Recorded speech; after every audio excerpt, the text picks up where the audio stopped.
Coucou les loulous. Spirit of love, morality, social ethic in any day. All assets was supplies. Greatness of human voice. Me revoilà, j'étais partie quelques temps. Oups, j'ai un peu mis YouTube de côté, bon 2 semaines, 3 semaines. Et donc me revoilà peinturlurée comme un énorme pot de peinture, comme j'ai plus l'habitude de maquiller. Franchement, j'ai grave l'impression d'être un pot de peinture, genre pour peindre les murs de ton salon. Mais bon, au moins, je n'aurai pas une sale gueule quand je ferai le montage. Je me dirai pas, oh mon dieu, c'est quoi ces cernes de 3 km? Bon, j'ai toujours eu des cernes, donc c'est mon naturel. Bien, alors quoi de nouveau, quoi de pas nouveau? C'est la fin de l'été, il fait moche. En Bretagne, il fait moche tout le temps. Là, il pleut. On a l'impression d'être en automne depuis déjà 1 mois, voire 2 mois, depuis le début de l'été. Mais j'ai quand même réussi à faire quelques trucs cool, genre aller en festival. J'ai fait grave plein de festivals, enfin plein, 5. Et je me tâte encore pour un dernier ce week-end. Mais s'il pleut à donf, franchement, ça va me saouler vite. Du coup, j'ai fait... Ah bah j'en parlais dans ma dernière vidéo, les festivals avec du bignou là. Breton, festival interceltique de Lorient, où t'as des chants n'importe quoi. T'as des danses bretonnes, des groupes de musique bretonne, y a des galettes à foison, du beurre salé, en veux-tu en voilà. J'ai fait la même à Quimper, parce qu'il y avait le festival de Cornouailles où j'ai fait un peu de bénévolat. J'ai fait le Hellfest in my heart. J'aurais bien aimé parler un peu du Hellfest et de ses problématiques, de pourquoi il est problématique, mais je pense que j'en parlerai un peu plus tard. J'ai fait les Vieilles Charrues, en bénévole aussi, et là je reviens du Motocultor, du coup 2e festival de métal de l'été, et j'ai grave bien fait d'en faire 2, parce que franchement juste un seul par an c'est beaucoup trop peu. J'aime vraiment trop le métal, headbanger et faire des pogos pour m'en passer à ce point-là. Qu'est-ce que j'ai fait comme bénévolat? Eh bien, je me suis chauffée avec 2 amis. On est parti avec l'association Nous Toutes, qui est une asso féministe. Il y en a dans à peu près toutes les villes de France, et du coup là c'était celle de Bretagne, de Brest, pour faire de la prévention contre les violences sexistes, non, ça je peux le dire, contre les violences sexistes et sexuelles, un festival. Donc on a un stand avec des outils pour lancer la discussion avec les gens. Donc les gens viennent au stand, on a par exemple des genres de QCM avec des questions pas super fun, du style combien d'agressions ont lieu par an, et puis t'as ABC avec les réponses et tu dois trouver. En général ce sont des chiffres très hauts quoi. Ça permet de lancer la discussion. On a aussi un outil qui s'appelle le violentomètre. Je vais grave mettre une photo parce que c'est bien de savoir à quoi il ressemble. C'est dommage, il n'y en a pas partout, alors que c'est vraiment très précieux comme outil. Ça te... Ah, il y a une mouche qui veut... C'est très précieux comme outil. Ça te permet de tester ta relation de couple, savoir si elle est toxique ou si elle est cool. Donc tu as différents paliers. Donc avec vert, c'est relations saines, ok. Relations... Orange, c'est relation un peu limite, faut faire attention, et relation rouge, bah là c'est danger, il faut absolument quitter cette relation, c'est pas normal. Franchement, si j'avais eu ça plus tôt dans ma vie pour tester mes relations, je pense que ça m'aurait aidé à avoir des déclics et à me dire que telle ou telle chose n'était pas normale. Enfin, j'ai pas toujours été dans des relations saines. C'est plutôt l'inverse. Enfin, j'ai quasiment jamais été dans des relations saines. Ah, elle me suit. Ah, mon dieu. J'ai quasiment jamais été dans des relations saines, et peut-être que cet outil m'aurait aidé à y voir plus clair, à tester mes relations. Donc voilà, le violentomètre, très bon maître. En plus du stand, on faisait aussi des maraudes, donc que ce soit dans le camping festivalier ou dans le site du festival. Donc ça nous permettait de repérer un peu les personnes, enfin on a beaucoup ramassé de gens au coma éthylique, ce genre de choses. Du coup de les secouer, ah, salut, tu es vivant ou mort? I am not fucking drunk. Can you tell the time? Yes. I am not fucking drunk. Et s'il est un peu mort, on appelle directement les pompiers qui arrivaient, qui avaient des équipes sur place, comme dans tous les gros événements. Et les maraudes aussi nous permettaient notamment d'établir la connexion avec des groupes de jeunes pour leur parler un peu des VSS, genre comment vous vous placez vis-à-vis de ça, est-ce que vous êtes conscient que ça existe, que vous savez vous protéger. Donc évidemment ça va plutôt être tourné vers Vers les femmes, ce qui est un peu nul parce que le but c'est pas de... Alors déjà de placer les femmes comme victimes et en plus de dire aux victimes que c'est de leur responsabilité et que c'est à elles de tout faire pour que ça n'arrive pas. Parce qu'évidemment c'est jamais la faute de la victime, mais c'est toujours aux victimes de prendre les précautions pour que une potentielle agression n'ait pas lieu. Et c'est jamais à l'agresseur de se dire « Ah, j'aurais mieux dû faire ça, ça » et arrêter de penser comme un énorme connard. Donc on a essayé d'établir la connexion avec des êtres de type homme cis hétéro. C'était compliqué. Ils prenaient ça grave à la rigolade quoi. Pour eux c'était pas sérieux. Pour d'autres personnes encore ça n'existait pas. Du genre ah mais ça n'arrive jamais en festival. Pardon, un festival avec genre presque 30 000 personnes ça n'arrive jamais. Laissez-moi en douter. Les premiers jours étaient rudes, franchement on s'en est pris plein la gueule, il fallait énormément prendre sur soi, niveau santé mentale c'était un peu tendu, mais on était une super équipe, on s'est soutenus à fond, c'était vraiment super, du coup je réitérerai l'expérience l'année prochaine au Vieille Charrue. Une fois qu'on a passé le cap de c'est dur, ok mais c'est bon, cette fois on se soude et on est là ensemble, on a bien terminé le festival et c'était chouette. Bon, par contre, je bossais tellement que j'ai à peine pu profiter des groupes, mais j'ai vu Zao de Sagazan que j'ai adoré et j'étais un peu tombée in love. Et qu'est-ce que j'ai vu d'autre? Eh bien, je ne sais plus. Ouais, j'ai vraiment pas dû voir grand-chose. Et le Motocultor, du coup, le dernier festival que j'ai fait de métal, qui avait lieu à Carhaix en Bretagne, j'ai adoré. C'était mon premier Motocultor, on m'en avait dit que du bien. C'est bien plus en mode petit comité métalleux, métalleuse. Que le Hellfest où maintenant il y a un public vachement large qui viennent juste pour l'attraction on va dire. Il n'y a pas beaucoup de festivaliers, festivalières donc ça laisse énormément de place pour bouger, retrouver ses potes sur le site c'est facile. Et si tu as envie d'aller tout devant un concert, même si le concert est déjà commencé, tu peux grave te frayer un chemin et c'est simple quoi, c'est pas comme au Hellfest où si tu campes pas 2 heures devant ta scène, bah c'est foutu, tu ne verras pas le concert, tu le verras sur les écrans géants. Donc ouais, très très bonne expérience. Et j'ai aussi été bénévole, pas pour les VSS cette fois, j'étais en backline, donc dans les coulisses, à faire des trucs de technicien de scène. Trust me, I'm an engineer. Enfin, technicien. En gros, je portais surtout des grosses malles d'instruments et tout ça, genre des groupes. Genre, ils arrivent avec leur van, tac tac, nous on décharge, on monte les bails, tac tac tac.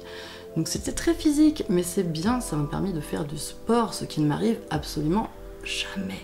Car je déteste faire du sport. J'espère qu'un jour ça changera, enfin ça ne tient qu'à moi, mais Inch'Allah un jour. Et j'ai adoré ce job parce que ça m'a permis d'avoir un pied dans le milieu musical, technique, enfin de la musique quoi, d'être en backstage, donc on voit les groupes jouer juste à côté, on pouvait même interagir avec les membres des groupes, enfin rapidement, le but c'était pas non plus de les faire chier, mais ils ont tous été adorables avec nous, ils remerciaient toujours les techniciens, ça m'a permis du coup de poser les décors, débrancher les bails, les instruments sur la scène et tout, donc ouais j'ai adoré. Ça fera un truc du milieu musical à mettre sur mon CV, donc ça c'est vachement cool, parce que mon but du moment, il faut que je me focus parce que j'ai beaucoup de buts, beaucoup de projets. Mais mon but du moment, c'est vraiment de me focus sur mon groupe de musique, futur groupe de musique, parce que je suis en recherche de musiciens et de musiciennes.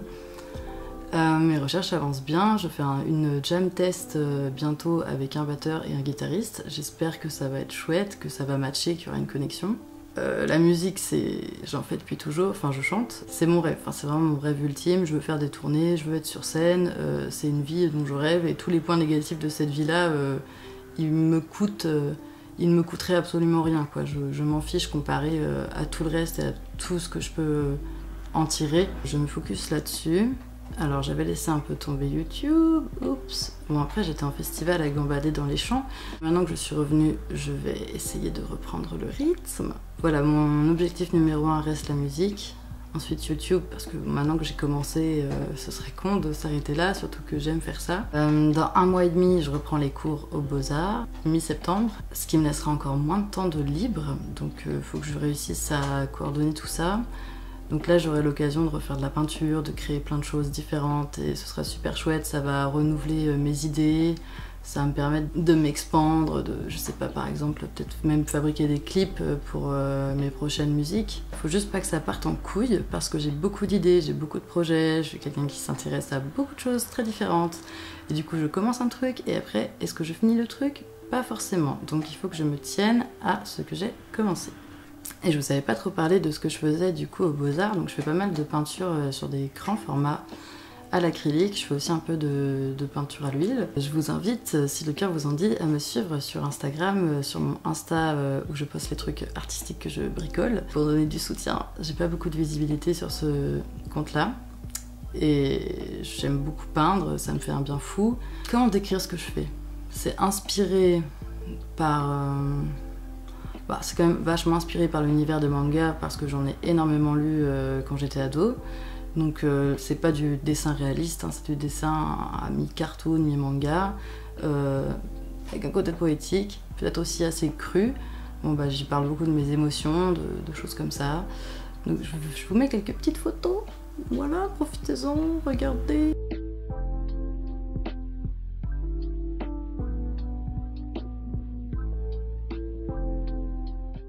Autant dire que je suis sur tous les fronts et qu'il va falloir que je fasse des choix un jour, des choix, parce que je ne peux pas tout faire en même temps, ou alors il ne faut pas que je dorme, jamais.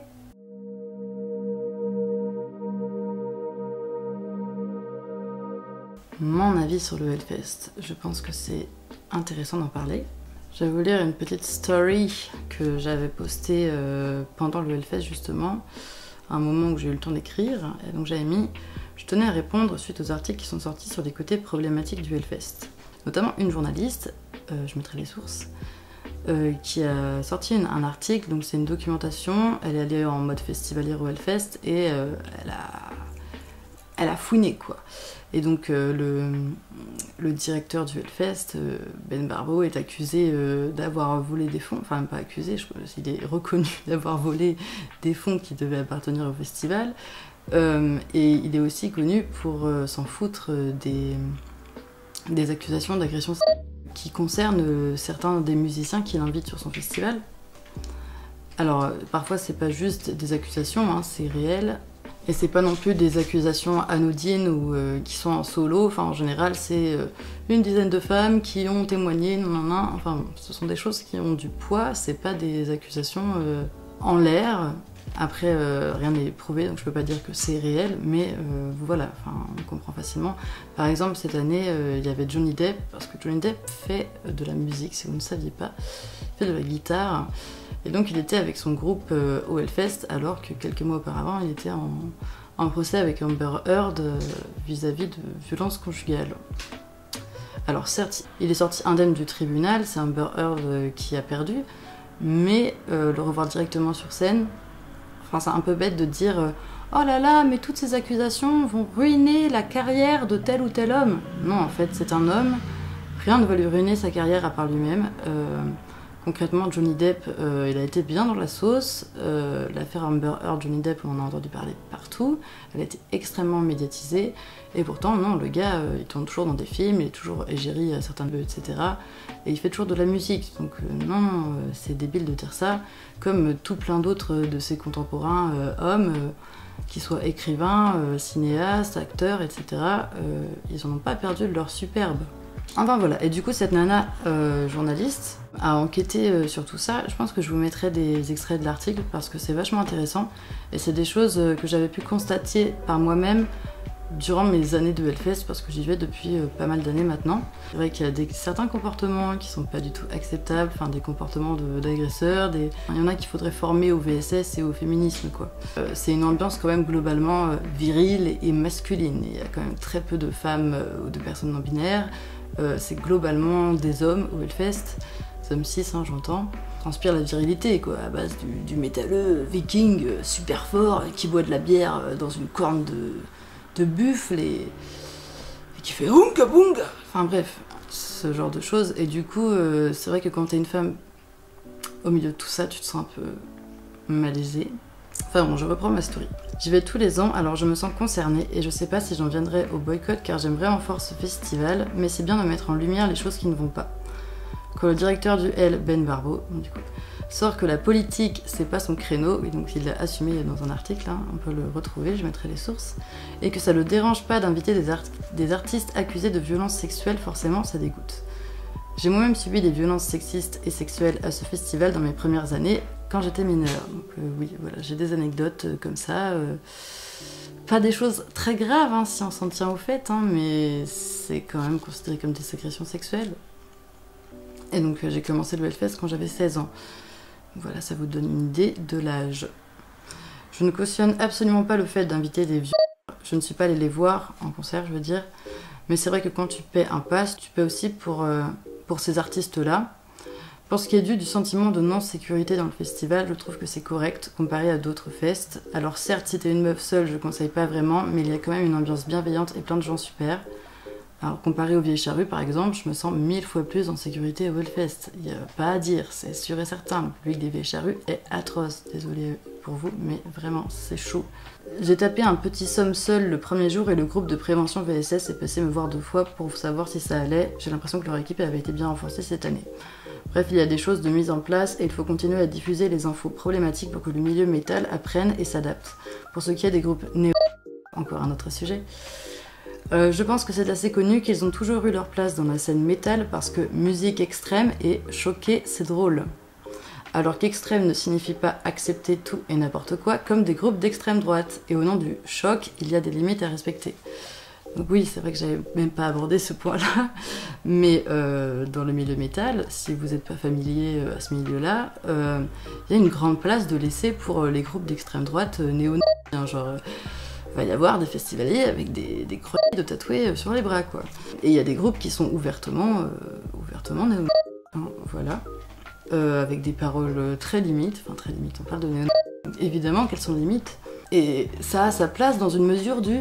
Le métal, c'est là pour choquer. Alors ok, tu peux avoir des décors et des performances satanistes et tout ça, genre qui vont choquer le public, où les gens vont se dire « Ah, c'est Satan !» Alors que c'est de la musique, putain, c'est quand même... Je trouve ça dingue que les gens s'offusquent comme ça dès qu'ils voient une goutte de faux sang sur scène. Par pitié, c'est du spectacle, Mais être néo, ce n'est pas du spectacle. Quand le groupe s'affirme en tant que tel, ce n'est pas du spectacle. Ils ne font pas ça pour le jeu. Et encore, même si c'était pour le jeu, ce serait de très très mauvais goût. Pour ce qui est de la prévention de violences sexistes et sexuelles en festival, c'est tout récent. Alors il me semble que ça date de 2 ans. Et que maintenant il est obligatoire d'avoir un groupe de prévention sur chaque festival. Donc avant, il n'y en avait pas, et personne ne se chargeait de ça, donc c'est vachement bien que ce soit le cas aujourd'hui, même si clairement les festivals ne sont pas à l'origine de cette demande, dans le sens où on peut être très mal accueilli. Des festivals qui s'en battent les couilles, dans leur tête c'est genre mais ça n'existe pas dans mon festival, enfin, comme je le disais plus tôt, j'en ai entendu des trucs comme ça cette année.